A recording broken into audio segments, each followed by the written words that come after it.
All right. Feel like I have some explaining to do. Many people were, I won't say triggered, but interested as to why I would get rid of the Stinger for my Tacoma. In fact, let me back up. This week I traded in my 2018 Kia Stinger for a 2019 Toyota Tacoma 4x4 off-road with the long bed. Reason being is that, as I've talked about before, I'm in the process of creating a detailing company, and mobile at that, and I'm going to make it kind of a little more usable than most. And what I mean by that is, I don't like the idea, especially starting out, of having a vehicle dedicated to a business that I'm not sure is going to succeed yet. So therefore, I bought a pickup truck. What's going to happen is, I'm going to fabricate a water tank that will mount in the rear of that bed and is removable. So for now, what I can do as I'm building the business is have a vehicle that is my personal vehicle that can be used as a work vehicle on one day with the tank mounted in, and if I need it as a truck, I can drain it and remove it, and it'll be out the next day, and it'll be back to a normal truck. It's not specialized yet. So that'll be great for right now. And I've been thinking about that for about as long as I've been doing these vlogs, very slowly, but it just took me a while to come to grips with the fact that it's probably what I needed to do.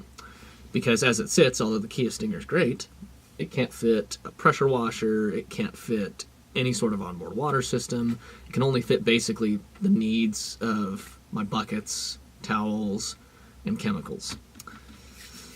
Oh, it was a hard decision, and I know that it took several people by surprise, and several people were calling me an idiot. That's fine. I don't care.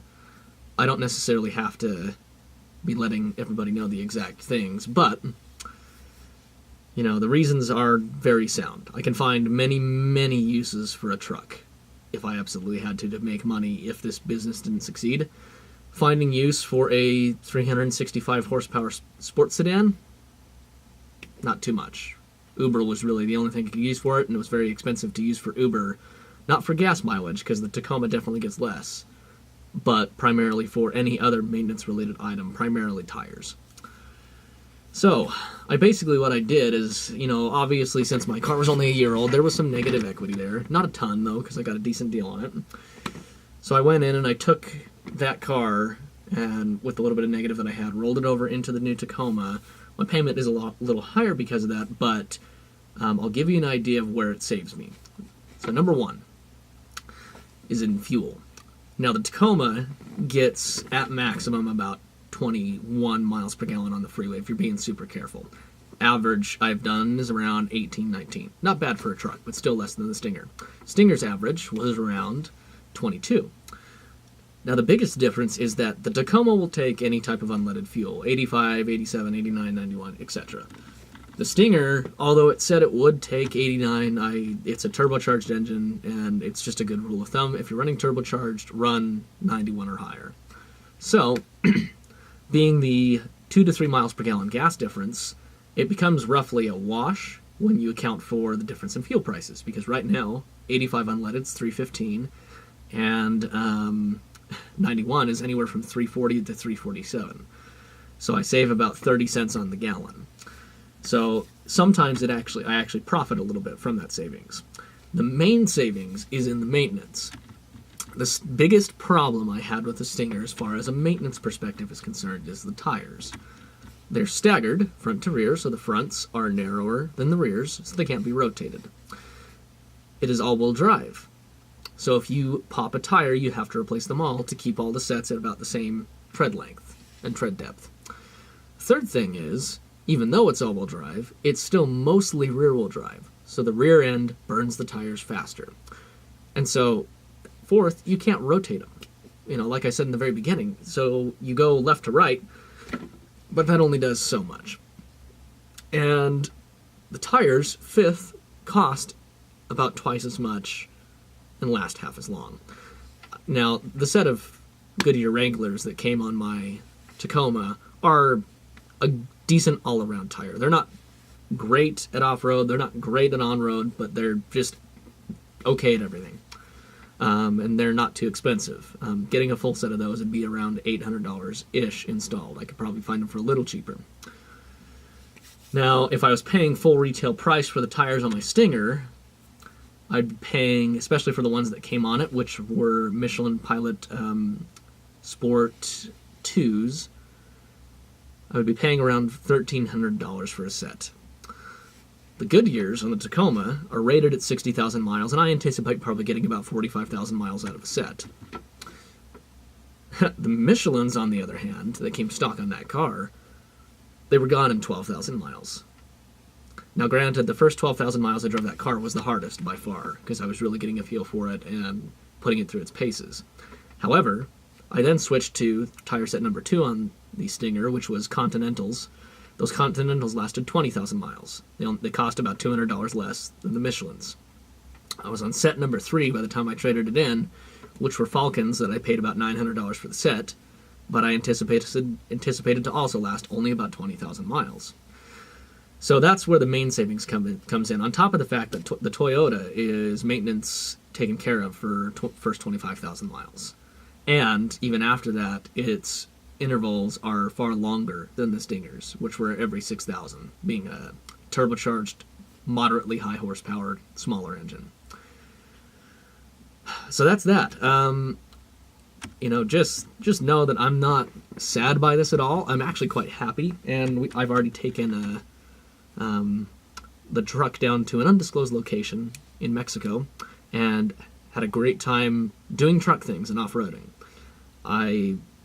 I'm actually kind of excited to have a utilitarian vehicle for the first time and be able to use it for whatever I need to, especially since it's a small truck. I had no need for an F-150 or bigger because I'm not towing anything.